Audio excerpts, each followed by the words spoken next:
یہ جگہ آپ دیکھ رہے ہیں، یہاں قرآن مجید کی بہار ہوتی ہے، قرآن مجید کی کلاس ہوتی ہے، قرآن مجید کا پڑھنا پڑھانا ہوتا ہے، قرآن مجید کا حافظ تیار ہوتا ہے۔ حضرت قاری نثار صاحب ہمارے چاچا محترم ہیں، ہمارے بڑے ہیں، لیکن اس کے باوجود اپنی مصروفیات کے باوجود عمر کے اس حصے میں وہ منزل بھی خود سنتے ہیں، سبقی بھی خود سنتے ہیں، سبق بھی خود سنتے ہیں، نگرانی بھی خود کرتے ہیں، اور اسی طرح تجوید اور قرأت پر خود توجہ دیتے ہیں۔ اس کا معیار کیا ہے؟ حضرت مفتی صاحب نے آپ کو بتایا۔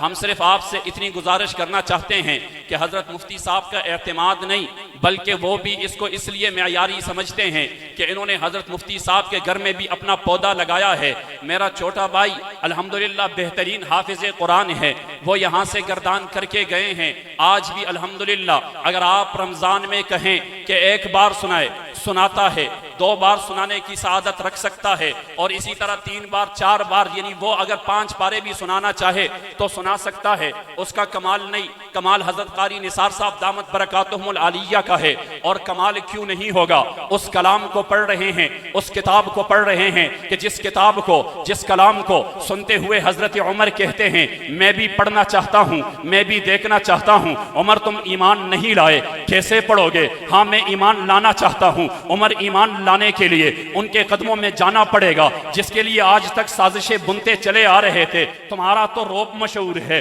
تم تو غضبناک مشہور ہو، تمہارا تو جلال مشہور ہے، تم کیسے ایمان لاؤ گے؟ لیکن عمر کیسے ٹکتا؟ سامنے قرآن مجید پڑھا جا رہا ہے، طٰہٰ ما انزلنا علیک القرآن لتشقی الا تذکرۃ لمن یخشی تنزیلا ممن خلق الارض والسماوات العلی۔ وہ عمر جس کا روب مکہ میں مشہور ہے، وہ عمر جس کا جلال پورے مکہ میں مشہور ہے، وہ عمر جس کے سامنے کوئی آنے کی جرت نہیں کرتا ہے، اس عمر کے آنکھوں سے آنسو جاری ہو جاتے ہیں کیونکہ قرآن کی آیت سنتا ہے۔ ہاں میں قرآن مجید کی عظمت پہ کیا بات کروں گا، یہ اتنا باکمال کتاب، اتنی باکمال کتاب، اتنی لاجواب کتاب ہے کہ آج بھی جو شخص قرآن کے ساتھ نسبت بنا لیتا ہے، قرآن اس کو عزتیں دیتا ہے، قرآن کے ساتھ نسبت بنا لیتا ہے، قرآن اس کو مقامات دیتا ہے، قرآن کے ساتھ نسبت بنا لیتا ہے، قرآن اس کو احترامات دیتا ہے۔ میں اس کی تشریح کچھ یوں کرتا ہوں کہ میں حضرات صحابہ اکرام کی زندگی دیکھوں، حضرات صحابہ اکرام کی زندگی قرآن سے قبل کی بھی ہے،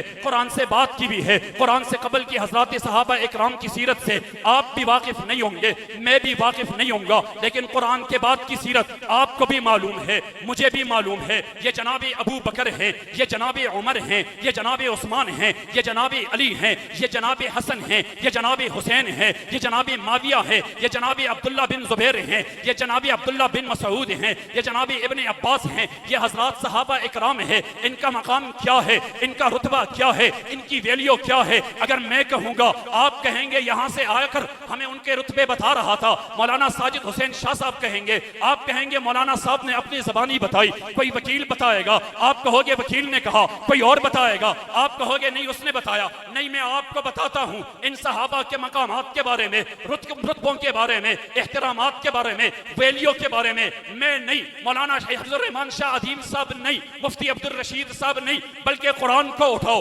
قرآن کے ایک ایک برق کو پڑھو، قرآن کی ایک ایک آیت کو پڑھو، قرآن کے ایک ایک پارے کو پڑھو، تمہیں قرآن میں ہر جگہ ان کا تذکرہ ملے گا۔ کہیں پر قرآن کہتا ہے اولئک هم المفلحون، یہی صحابہ ہے، اولئک هم الراشدون، یہی صحابہ ہے، اولئک هم الفائزون، یہی صحابہ ہے، اولئک هم المتقون، یہی صحابہ ہے، اولئک هم المؤمنون حقا، یہی صحابہ ہے، المؤمنون یہی ہے، الصادقون یہی ہے، التائبون یہی ہے، الحافظون یہی ہے۔ بلکہ قرآن یہ بھی کہتا ہے والذین معہ، یہی صحابہ ہے، اشداء علی الکفار، یہی صحابہ ہے، رحماء بینہم، یہی صحابہ ہے، تراہم رکعا، یہی صحابہ ہے، وسجدا، یہی صحابہ ہے، یبتغون فضلا من اللہ ورضوانا، یہی صحابہ ہے۔ قرآن نے رتبے بتاتے ہوئے یہاں تک کہہ دیا رضی اللہ، یہی صحابہ ہے، ورضوا عنہ، یہی صحابہ ہے۔ پھر مجھے کہنے دیجئے درفشانی نے تیرے قطروں کو دریا کر دیا، درفشانی نے تیرے قطروں کو دریا کر دیا،